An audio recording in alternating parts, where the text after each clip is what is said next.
अरे यह क्या! जिस घर में कल रात एक दाना तक नहीं था, वहां आज हजारों लोगों की दावत का शाही इंतजाम कैसे हो गया? और वो सांवला रसोइया कौन था जिसने कढ़ाई छुई और पकवान अमृत बन गए? गांव वाले सन्न थे, क्योंकि उन्होंने ऐसा स्वाद अपनी पूरी जिंदगी में नहीं चखा था। राजस्थान के एक छोटे से गांव में सुधा नाम की एक महिला रहती थी। सुधा का जीवन दुखों की एक लंबी कहानी था। कम उम्र में ही उसके पति का देहांत हो गया और पीछे छोड़ गया एक छोटी सी झोपड़ी और एक 3 साल की बेटी, जिसका नाम उसने श्यामा रखा था। सुधा के पास ना तो खेती थे, ना उसके लिए जमीन थी और ना ही कोई सहारा, लेकिन उसके पास एक ऐसी दौलत थी जो बड़े बड़े राजाओं के पास भी नहीं होती। वो थी खाटू वाले बाबा की अटूट भक्ति।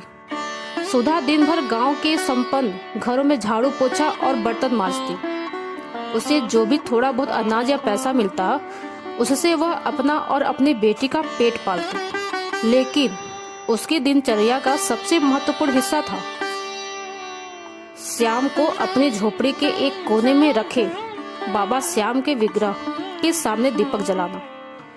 वो अक्सर बाबा से बातें करती। बाबा, मेरी श्यामा तो तेरी ही बेटी है, इसके सिर पर अपना हाथ रखना। समय अपनी गति से बीतता गया और श्यामा विवाह योग्य हो गई। सुधा ने अपनी पूरी जिंदगी की पाई पाई जोड़कर और अपनी मेहनत की कमाई से एक एक तिनका इकट्ठा कर श्यामा के विवाह की तैयारी शुरू की। किस्मत से एक अच्छे परिवार से रिश्ता आया और शादी तय हो गई। सुधा बहुत खुश थी। उसे लगा कि अब उसकी बेटी के दुखों का अंत हो जाएगा। शादी में केवल 2 दिन बचे थे। सुधा ने अपनी सारी जमा पूंजी, कुछ थोड़े बहुत गहने और पैसे एक छोटी सी पोटली में बांधकर अपने संदूक में रखे थे। लेकिन गांव के कुछ दुष्ट लोगों की नजर उस पर थी। उस रात जब मूसलाधार बारिश हो रही थी, चोरों ने सुधा की झोपड़ी का ताला तोड़ा और उसकी सारी मेहनत की कमाई ले उड़े। जब सुधा सुबह उठी और उसने खाली संदूक देखा तो उसके पैरों तले जमीन खिसक गई। वो पागलों की तरह रोने लगी।